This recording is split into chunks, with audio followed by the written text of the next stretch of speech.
What's going on, friends? Today we're going to be going over the role and build for a tank in Where Winds Meet. This has been a role that I've been playing almost exclusively since the global release of the game, and as a tank you are very involved when it comes to boss mechanics in terms of positioning the boss, dragging adds away, taunting, increasing the amount of damage the boss takes from your DPS players, and then in PvP you're also quite a powerhouse as well. You have a lot of shields, a lot of health, a lot of defenses, but you also hit really hard.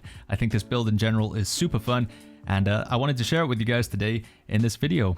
As with all of our build and guide videos on YouTube, you'll be able to check the timestamps down below or scrub along in the video if you're interested in inner ways, mystic skills, the gear bonuses, any particular aspect of this. Like I say, you'll find all of that in the description or by scrubbing through the video.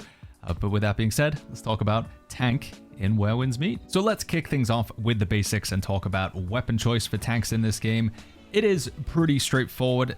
On the global version, we really only have two tank weapons. You can see when you go through the list of weapons what they're labeled for. Thundercry Blade and Stormbreaker Spear are both designated for a tank. Now, you could mix things up. You could take the Thundercry Blade and the Nameless Sword, for example. In PvP, especially 1v1 PvP, it's quite popular because it gives you a gap closer and some movement. But for full-on tanking, especially in PvE, I would strongly recommend going with the Thundercry Blade and the Stormbreaker Spear. There's quite a lot of synergy between these two weapons, and their abilities are very tank-friendly. For example, the Stormbreaker Spear, our first ability here, Storm Roar, applies a taunt to the enemy for 8 seconds, forcing them to attack you, and then it also gives you a crazy strong damage reduction buff. So 20% damage reduction for 16 seconds, going up to 40% in certain multiplayer scenarios. The cooldown on this ability, on Storm Roar, if we just bring it out here, 19 seconds. So the uptime for that damage reduction is very good. You know, 16 seconds uptime, only 3 seconds, but it's not going to be available. Yeah, as a tank, taking 20% less damage, potentially 40% less damage when you are going to have the enemies focusing on you, it just is a no-brainer, right? So Stormbreaker Spear, for that reason alone, is great, but then it continues to get better. We have Thunder Shock. You can use this ability to apply a debuff to the enemy called Vulnerable, which makes them take 10% more damage from you and your teammates. Again, that's huge. It also has a CC component, will knock down the enemy, provided they can be knocked down. Obviously, a lot of bosses can't, but that's also hugely useful. And then if we go over to the Thundercry Blade, one of the things that makes this very powerful is you have a shield, again with a near continuous uptime, 12-second cooldown, but it lasts for 8 seconds, gives you a shield equal to 25% of your max HP. Really strong. Finally, you also have Sunrush Gale. You're not going to be using this too much in sort of boss fight encounters or one-on-one, but against big packs of enemies and in PvP, this is super strong. You basically pull everybody in, knock them all down, and then your next sort of charge skill charges 50% faster, and you will be doing charged heavy attacks a lot with this build. So just lots of synergy between these two. Really good abilities for what you would want as a tank. There really isn't a reason to play anything else right now, especially in PvE. Strongly recommend going for Stormbreaker Spear and Thundercry Blade. And now we'll talk about the synergies between them as well, and the sort of deeper mechanics and how things work with this build. Both the Blade and the Spear use a resource known as Fighting Spirit to cast their abilities. Not all of them, but quite a few of them. For example, with the Mo Blade here, if I want to use the Big Suck ability, that will consume 2 Fighting Spirit, or 2 of the little shield icons down there. And the same with Thunder Rush. If I go ahead and knock the enemy down, well, you know, the invisible enemy in front of us, that will also consume 2 Fighting Spirit. If you don't have enough, you simply won't be able to use the ability. Now, you will get this resource back over time. As you can see, it's very slowly regenerating here. When you're in combat, it comes back a bit faster. You can get a big chunk of it by popping your shield ability on the Mo Blade. That will instantly get you 2 Fighting Spirit back, and blocking the enemy in particular is a good way to regenerate it as well. One of the synergy that we currently have right now with the two weapons, both the Stormbreaker Spear and the Thundercry Blade, is Drumbeat. Now you can gain Drumbeat by doing a charged heavy attack with the Spear. So if we hold down this button here, for me it's R on the keyboard,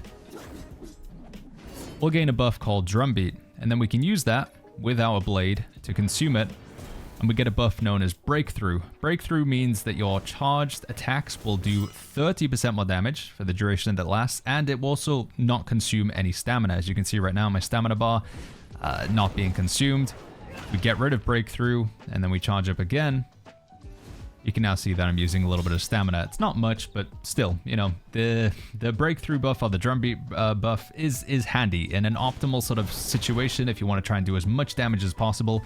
If you don't have to worry about blocking or parrying or repositioning the boss, your ideal sort of DPS rotation is going to be to, first of all, taunt, give yourself that damage reduction, then apply vulnerable, make the enemy take more damage, get the drum beat, switch over to this, get your fighting spirit back, get your damage buff, and then just go in there with some heavies. Again, this is just for a boss, but that's going to be the rotation there.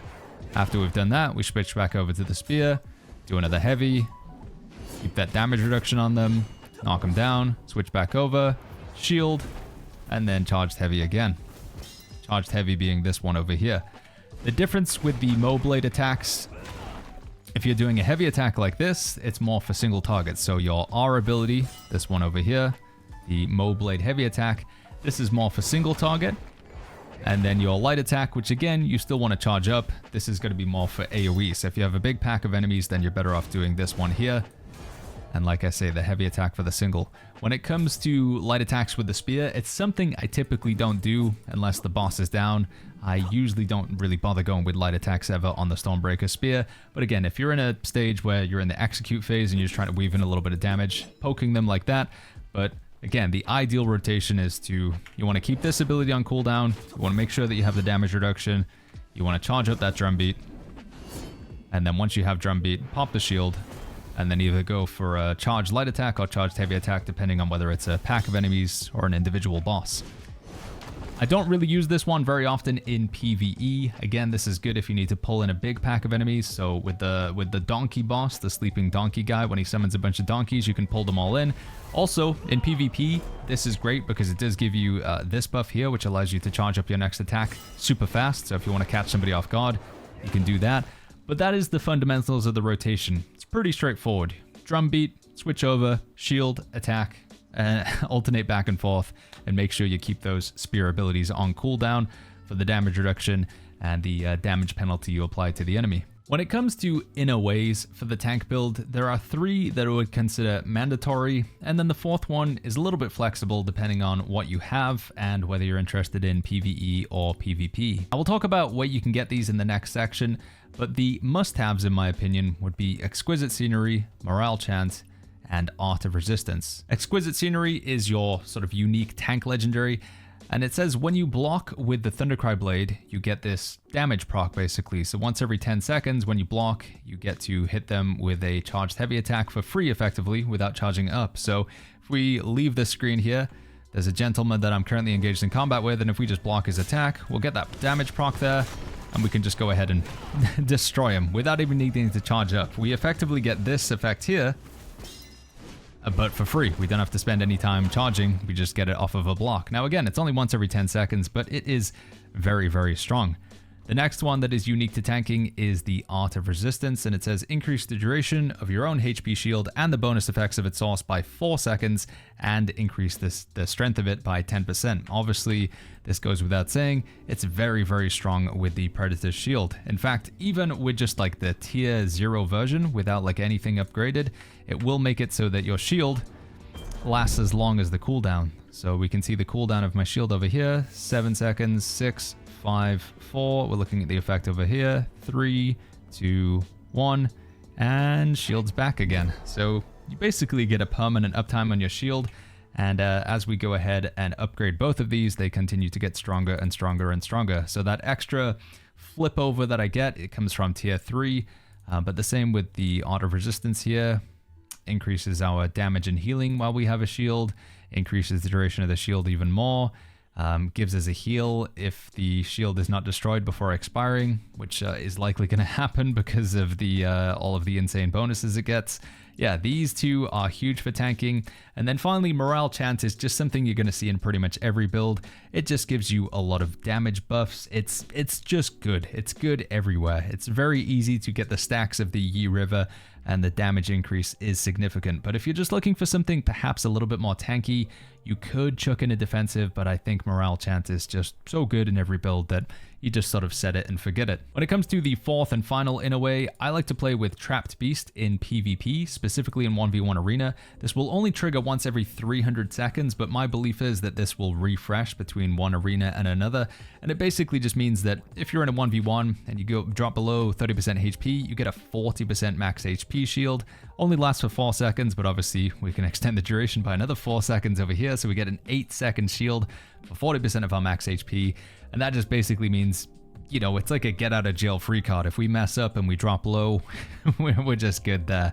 This can also be useful in certain boss fights. If you find that there's a one-shot mechanic that's getting you, this can kind of save you as well. Obviously there is a talent to deal with that, but yeah, this is one that I like to bring out to cheese a little bit in PvP.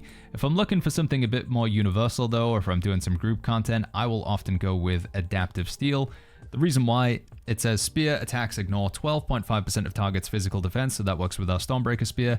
And then with the Moblade, we get 20% extra damage on our sort of charged abilities, and obviously that would include the damage proc that we get from this, because it is still considered a charged attack. So this is very, very strong as well. Over time, we will be leaning more into Battle Anthem. We'll go for this, but you will require quite a few breakthroughs. I think it's going to be around tier 4 when this becomes better than Adaptive Steel. And the reason why I say that is because as you power up Adaptive Steel, the benefits it gives you don't work too well with the tank build, because it gives you Bell Strike attack. And then we go over here, Bell Strike damage bonus. Bell Strike is the damage family for Nameless Sword, Nameless Spear, Strategic Sword, Heaven Quaker Spear, so it doesn't really work with the two weapons we've got. So over time, as you upgrade this, once you get it to around tier 4, Battle Anthem will become the better option. But for now, this is going to be your sort of default all-round build. And if you're specifically interested in 1v1 PvP, I do like to rock this build as well just here. For unlocking the inner ways, both Morale Chant and Exquisite Scenery are pretty straightforward. Exquisite Scenery you get from killing one of the first world bosses. Now I actually switched over to a different character so I could show you where he was, but turns out I've already killed him on this character as well.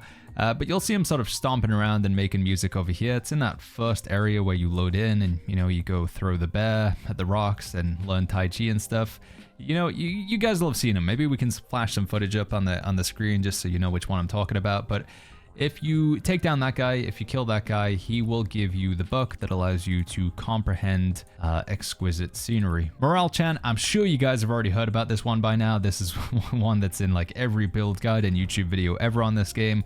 Morale Chant you can earn by talking to an NPC in the Blissful Retreat. So if we just go over to this location here, once you load in, you go talk to this NPC by the fire.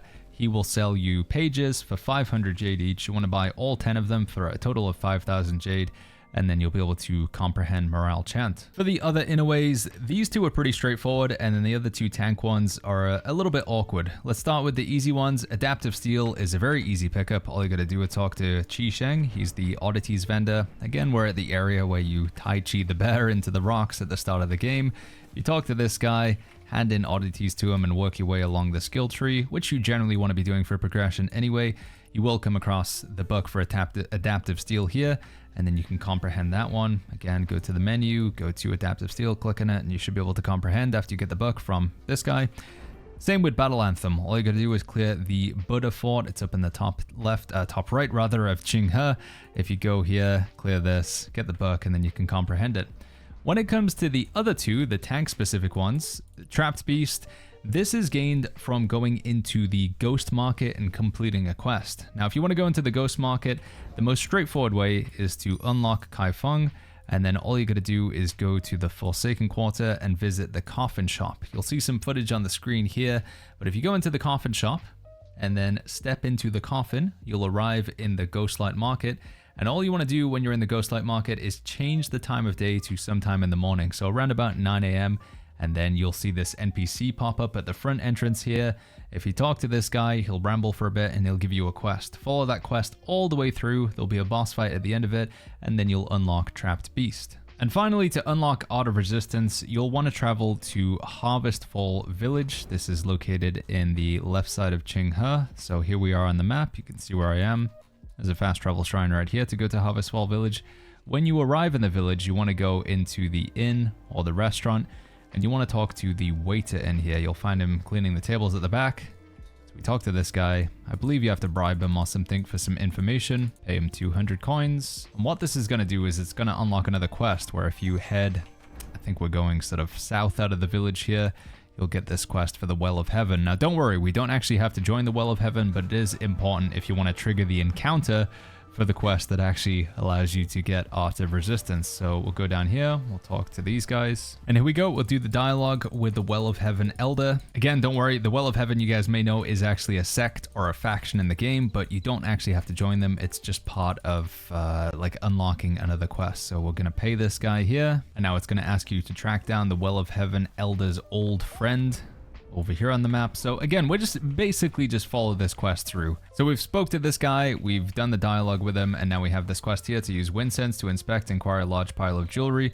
But what we can just do is Celestial Seas, so the steal ability, select this guy, and then we're going to take the large pile of jewelry. And then we're going to go back to the first two NPCs that we talked to. Spoilers here, by the way, we are getting scammed. It's the 9 mortal ways. What you do at this point is kind of up to you, but again, it's just we need to complete this quest in order to trigger the encounter quest, which is what we're actually interested in to get the Art of Resistance. So it's not really this quest in particular. I'm not going to go with the flow. I'm going to fight these guys. I don't really want to join the 9 mortal ways. And there we go. And you see we get an Art of Resistance Inner Way Insight clue. So that's going to put us a little bit further towards the next step. All right, finally, quick update, guys. We got the quest to pop up. Here it is, Encounter Scammer Victims. I guess my best advice is just either wait some... I did wait like several days, so I did this again. Also, the time right now is between 15 and 17, so it might be something to do with that. It might be something to do with my location, but this is the quest that you're looking for here, Scammer Victims. Once you finish this one, you will get Art of Resistance. It's a pretty straightforward quest. Just keep doing the quest chain after that. Obviously, make sure you do claim it within 2 days. Otherwise, it's going to go away, and I don't know what happens after that point. But yeah, that is how to get Art of Resistance. It is the most awkward one, as you can see. I wish I had a better criteria for how it spawns. If somebody does know and you want to share it in the YouTube comments, that would be fantastic for me and everybody else to know. When it comes to your equipment or your gear for this build, my recommendation is to go for Rain Whisper on your weapons and jewelry, and then go to Moon Flare when it comes to your armor. The reason why we want to go for Rain Whisper is we get a 10% increase to our critical damage, and then a further 15% increase when we have a HP shield.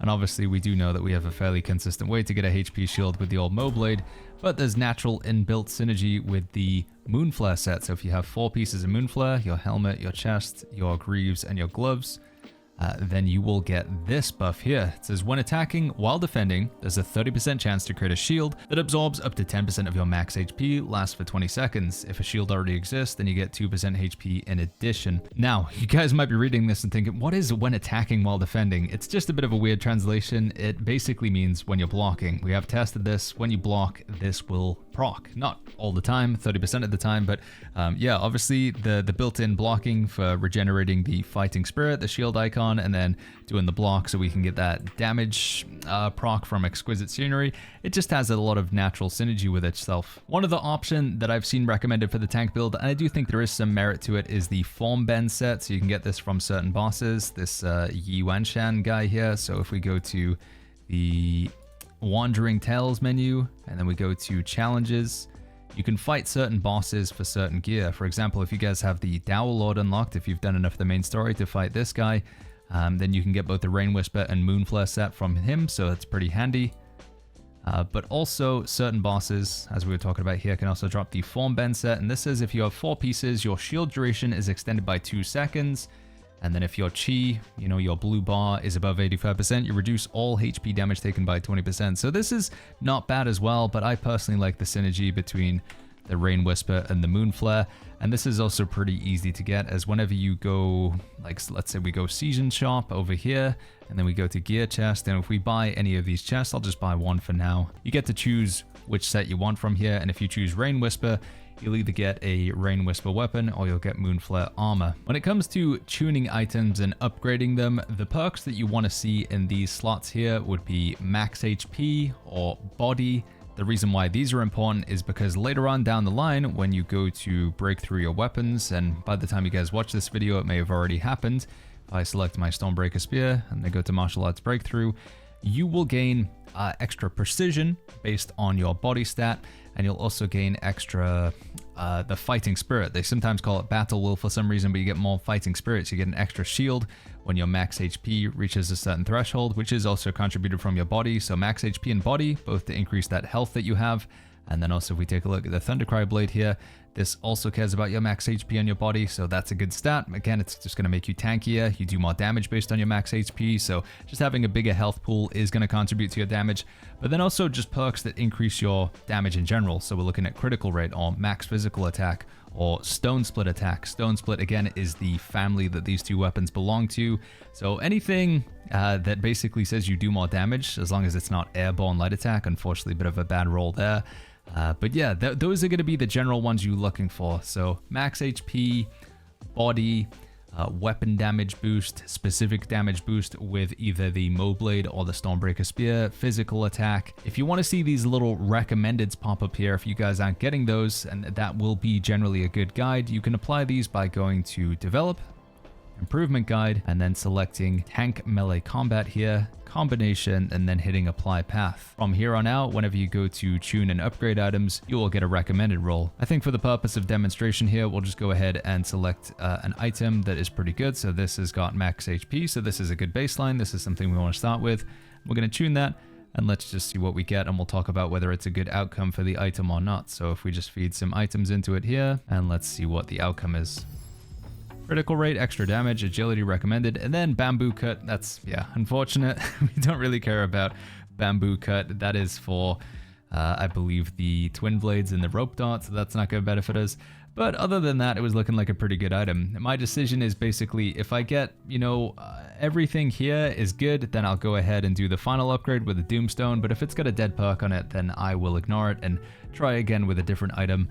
And that's been my approach to it so far. With your Mystic skills, I often find that these aren't really weapon or class specific. Instead, some are just good in almost all situations. Cloud Steps is handy for a ton of different boss mechanics. It's a great gap closer. It also is a good way to set up Guardian Palm, which I think is fantastic for AoE damage. A little bit more difficult to pull off in PvP, but if you can land this, it does hit really, really hard. One question I often see with the old Guardian Palm is when I press it, Baggins, I just sort of punch the air and don't do anything. The reason why is because you need the second trigger to kick in. So this says when you're at a height of 3 to 5 meters, then it will upgrade to Lamplight. So if you want to get to 3 to 5 meters, you can use Cloud Steps to go up into the air. But also, an easy way to do it is just to jump again. Jump again. Honestly, you can just do it after one jump, but if you jump and do the slam down effect, when you're in the slam down, you can then cast Guardian Palm. So if I jump, slam down, and then press my Guardian Palm all in rapid succession, there we go. But like I say, just activating it off of Cloud Steps is pretty straightforward as well. One thing that I haven't somehow mentioned up to this point, by the way, that is very frustrating with the Mo Blade, with the Thundercry blade, you cannot do more than a single jump. I don't know why. It's only this weapon. I mean, I guess it's quite heavy, but at the same time, you know, if we're going for realism, we're in a game where we can do like this as well at the same time. So, yeah, realism often doesn't seem to be the case in the game. Maybe it's just a balancing thing, but it is a pretty big penalty to the Thundercry blade. You cannot do a double or triple jump with this weapon, so just worth bearing it in mind. Anyway, we're getting a little bit sidetracked here. Yeah, the only one that I think is maybe a bit more tank specific when it comes to the Mystic skills is the Golden Body. This is when you break through with this, so if we go ahead and upgrade it, we will get this ability here. So increases the damage reduction by 10%, extends its duration by 2 seconds. Obviously it's a HP shield, so it will be affected by Art of Resistance and all of our other synergies.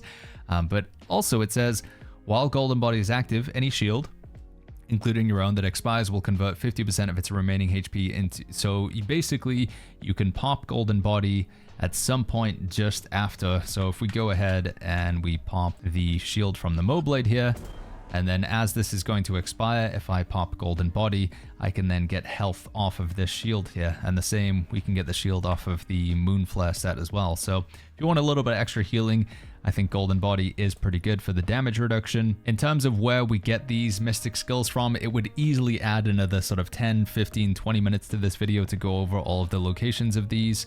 So instead, I am just going to encourage you guys to search for YouTube videos. If you just search Where Winds Meet Dragon's Breath, there's a lot of like 1 to 2 minute videos on these. But yeah, my recommendation, Cloud Steps, Guardian Palm, Dragon's Breath is a must-have. Lion's Roar, I actually think I'm going to replace this with the Drunken Poet. Where is he? This guy here. I think that one's better there. Wolf-like Frenzy is great damage. Soaring Spins, great damage. Meridian Touch is good for a lot of different boss mechanics and good in PvP.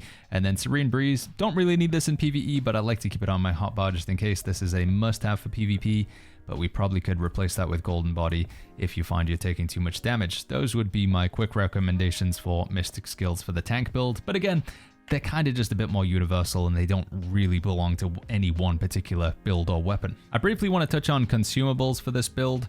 If you guys aren't aware, there are actually consumables you can pop before combat that will help you when it comes to doing damage and staying alive. So if we open up our bag here and then we go to crafting and then we go to cooking, venison soup is something that you can unlock pretty easily. If you don't have it, just click the button down here. It'll send you to an NPC in Kaifeng. I think he's in the festival area, somewhere around here.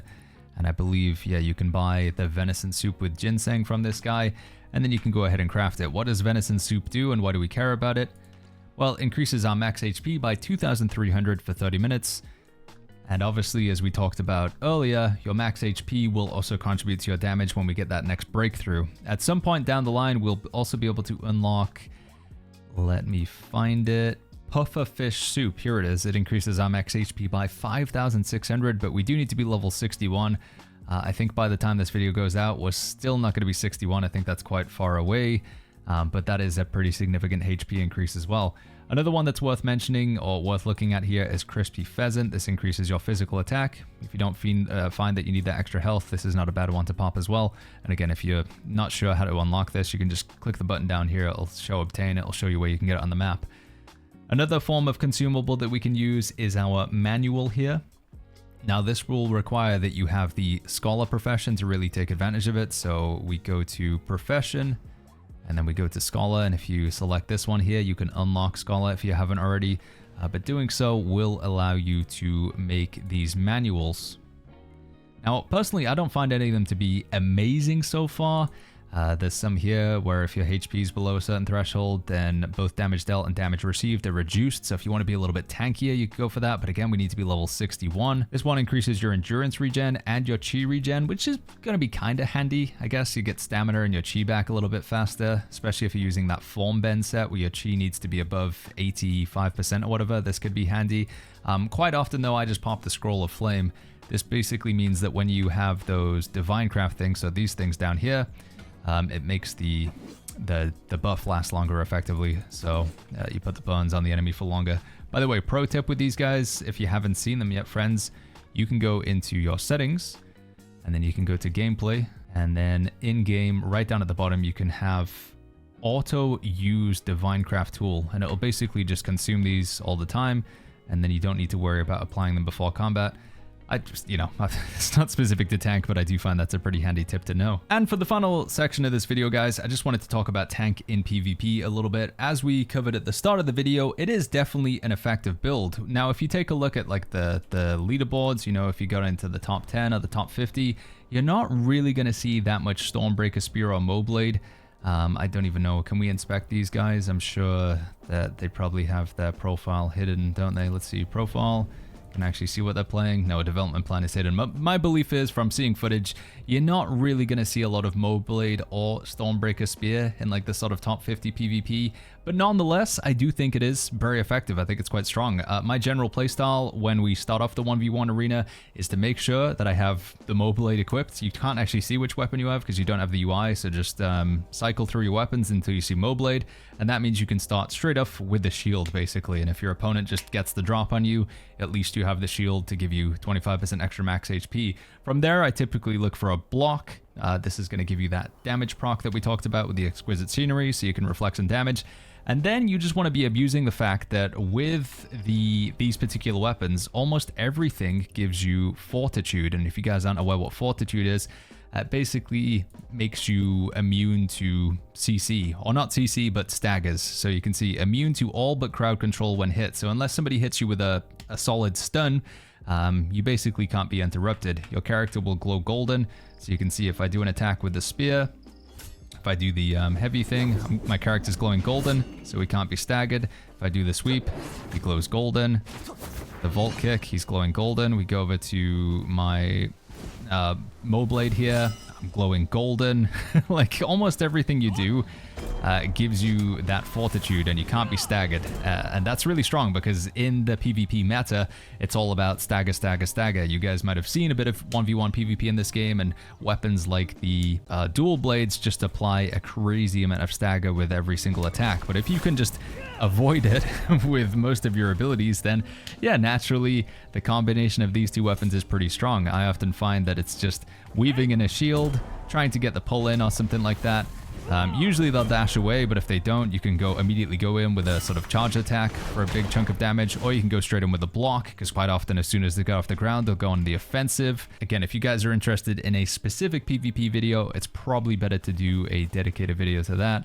But I did think it was worth mentioning at the end here. One other thing I briefly want to talk about is our PvP options are pretty limited right now. Again, we've just got 1v1 arena and the Battle Royale game mode, but in the future, we're going to get 2v2, 3v3, 5v5, and even the 30 versus 30 guild event. And I think that's where this build's really going to shine, because you'll be able to go in to the backline, pop the shield, be really annoying, have that golden body, and like just pull everybody in. So your DPS can like mow everything down when you suck them all in onto you. So I think that's where tank in PvP is really going to shine, just being able to spam this over and over again and be very annoying on the front line. And friends, that's where we're going to end this one for now. I wanted to keep this a little bit shorter and more concise, so the video didn't go out to be 40 minutes. The last guide video we made, which is more like overview of everything, ended up being about 40 minutes long, and I got some feedback that that was maybe a bit too long in length, so fingers crossed this one has been a bit more concise. If you have any further questions about the build, it's very likely that I'm going to be playing it live on stream, both here on YouTube. You can subscribe to the stream, or subscribe to the channel, and you can see the streams when they go live, or you can go over to Twitch, twitch.tv/BagginsTV. There'll be a link to that in the description down below. If there's anything I missed in this video, if you guys have some further advice you'd like to give about these two weapon combinations, because I feel like with this game, we're just learning new stuff all the time, please feel free to share the tank knowledge and the general knowledge about these weapons in the comments down below. In the future, we're going to be getting weapons like the Tang Dao. That might be how you say it. It's sort of like a katana. It's not a katana because I know that's Japanese and this is Chinese, but it looks really, really cool. Super fun, like really looking forward to that, slapping that in the tank build. So we will have a video for that when it comes out, however long it is in the future. If you guys have any other guides you'd like to see, whether it's healer or damage, something with strategic swords, something with dual blades, let me know what builds you guys are interested in. If you'd like another one of these videos on a specific playstyle, let me know in the comments down below. But with that being said, if you enjoyed this one, go ahead, click the like button, subscribe for more, and I'll see you guys all in the next video.